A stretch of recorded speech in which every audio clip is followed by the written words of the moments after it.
Dancehall might be the ruination of reggae music. Your take on dancehall today and dancehall back then?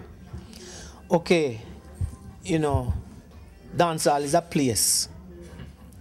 A place that we used to go to dance. Back then? Yes. Yeah. So now, it has become a thing. Because it's the thing. The music is the thing. Is that thing that is dancehall music.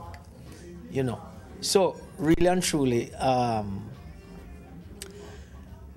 it's an expansion of reggae.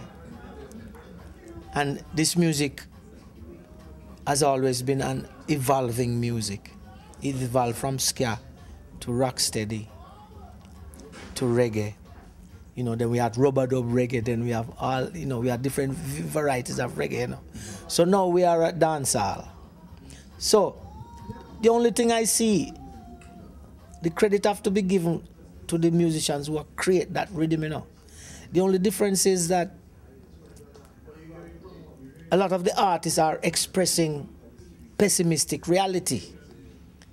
It's the reality that they live, that I lived when we live in the ghetto. And they don't see a next way out. How to see the positive way and deal with the positive thing that this is what going to bring me some money in my pocket for feed myself and my children. So them see the negative way. But what I am doing on this new album now is doing dancehall music and show is remind them that hey, are you know, you can do the positive way to and just be successful just the same. This is my role now on this new album that I'm doing. Now, you know, you listen to some of the youngsters in dancehall today and the message that they preach. And for some reason, it seems to be the message that the youngsters adapt to real quick. Some will say a singer like a Barry Salmon, his music should be played on radio more. Some will say Jimmy's music should be played on radio more. But now you have dancehall artists like the Mavadas and the Vibes Cartel, the Gully and the Gaza. Your take on that, if you follow any bit of this? Yeah, I follow it. So my take now is to say, bring back the blessed love in the music, because the Gully and Gaza is just two political parties. And we, as artists, we are above politicals. We are above politicians. We are above political party. Our thing is on a higher level. So, yes, you come from Gully. Yes, you come from Gaza. Yes, me come from Bakawal too. And yes, me come from East Kingston too. But me don't have to sing the pessimism that me live with every day. You see, I, as a living example, take the optimistic part of it, because great things come out of the ghetto. Great things going on in the ghetto, like the love and the communal love and that, but we have to overcome it. And so my role is to show that we can overcome it.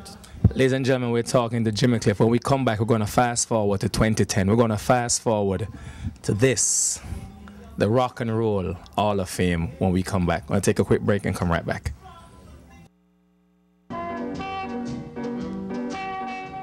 This is the way of life of the lower class people. We haven't got anything else. What else we have? I mean, the middle class or the upper class can buy a ticket and go to Miami or somewhere like that. That's all you have. You don't know anything else.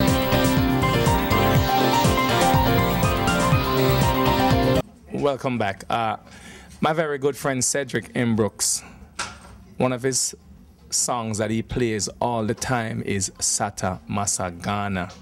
Well, thank you for Sata Masagana and staying with us on Caribbean Lifestyle TV. Jimmy, welcome back. 2010, we're in 2010. You were recently inducted in the Rock and Roll Hall of Fame.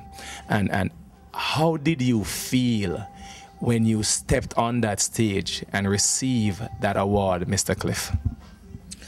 Well, I was humbled in one way. Basically, I take the road of humility in my life. That's my personality. In another way, I felt really blessed to be honored by my peers, because I think all the people who put that thing together has to have some knowledge of music, whether they play it or what. So I consider them my peers. So it is always a good thing to be honored by your peers. So that's how I felt, and I think I expressed it in my speech. You know, the class of 2010 was a very good class, and a very popular band that a lot of us grew up on was the band that Phil Collins played in, Genesis. And, you know, out of the Genesis band, you had Peter Gabriel, who's a solo singer himself, and you also had another band that spun off from Genesis, Mike Rutherford and the Mechanics. So, I mean, out of one band, Genesis, came like 3 legendary groups, 3 legendary main individuals. Now, for you to be inducted at the time with Genesis and ABBA and those guys, it had to be a very special moment, because watching the introduction, when you got to your grandmother, you choked up. And I don't want you to choke up now, Jimmy, but you're good. What was that? I mean, what role did your grandmother play that when you got to that point, you choked up so much? Let's talk about Genesis, as you mentioned them. You know, Genesis, Genesis. The word Genesis, it means Gen-Isis. What is that? It means the gene or the genealogy of Isis. Who is this?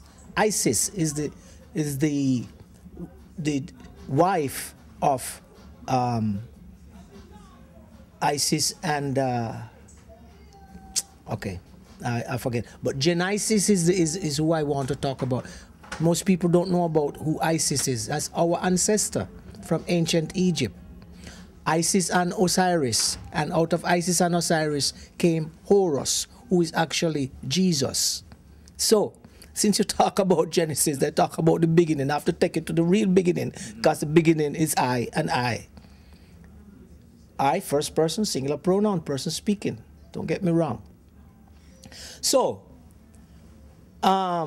with Genesis now, they take on a really significant name. And it was really feeling good to be on the same time with them, you know. Before I went on to perform, Phil Collins came over and, you know, give me a hug and bless me up and say, you know, appreciate my music and all of that over the years and all of that. And after the performance, he came back into a very different mood and said, like, I'm shocked. So it's like, you know, the thing is, again, back to your original question, it's like, most people don't really know who Jimmy Cliff is. A few people have seen a little bit. But now, the time has come for me to show the world who the real Jimmy Cliff is. I have to do that. It's my mission. It's what I'm here to do. Each individual is here to do their work. Do the work that you have to evaluate yourself to know who you are, what you are about, and then do that work for yourself and for humanity. And that is what I have to do right now. Now, I don't want you to duck the grandmother part, you know. Okay, I want you to come back to grandma now. It's a very important question. You see, my grandmother was really the individual of all my family, because all my family, that she was the one that really encouraged me and pushed me. Because I'm from a very strict Christian family. And that kind of music, you can't play that kind of music or listen to that kind of music. So, me, when I climb the breadfruit tree and up in the breadfruit tree and I sing them song there, Mama, I used to say, and then everybody I say, tap the nice boy, tap the nice. Mama, I used to say, who no left the boy, I'm going to come to something. So she was the one who was always encouraging me along the way. And how can I forget that? So now I know why